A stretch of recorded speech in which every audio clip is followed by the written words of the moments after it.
Hi, I'm Bobby Grunwald and have the privilege of leading the YouVersion team. Today we're celebrating a day called Giving Tuesday. And if you're unfamiliar with Giving Tuesday, it's a global generosity movement. So it's appropriate that today's verse of the day is also about generosity. 2 Corinthians 9:7 says, "Each one must give as he has decided in his heart, not reluctantly or under compulsion, for God loves a cheerful giver." Let's take a look at the context of this verse. Paul wrote 2 Corinthians to the church in Corinth as a letter of correction.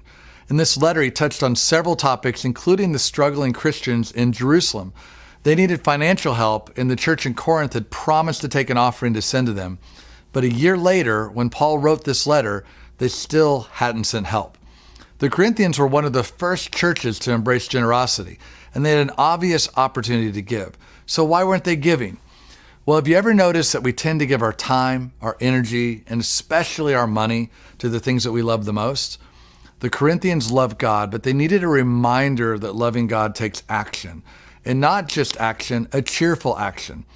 This verse says God loves a cheerful giver, not a giver who gives under compulsion or obligation, but one who gives because they love God and the people God loves. When you're led by a love for God, you'll start to see lots of opportunities to spread that love through cheerful generosity.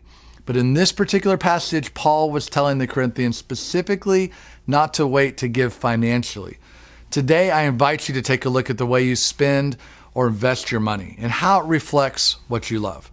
No matter what your income looks like, do your finances reflect the sort of cheerful generosity Paul is talking about? And if not, what do you need to change today to make giving a priority in your life?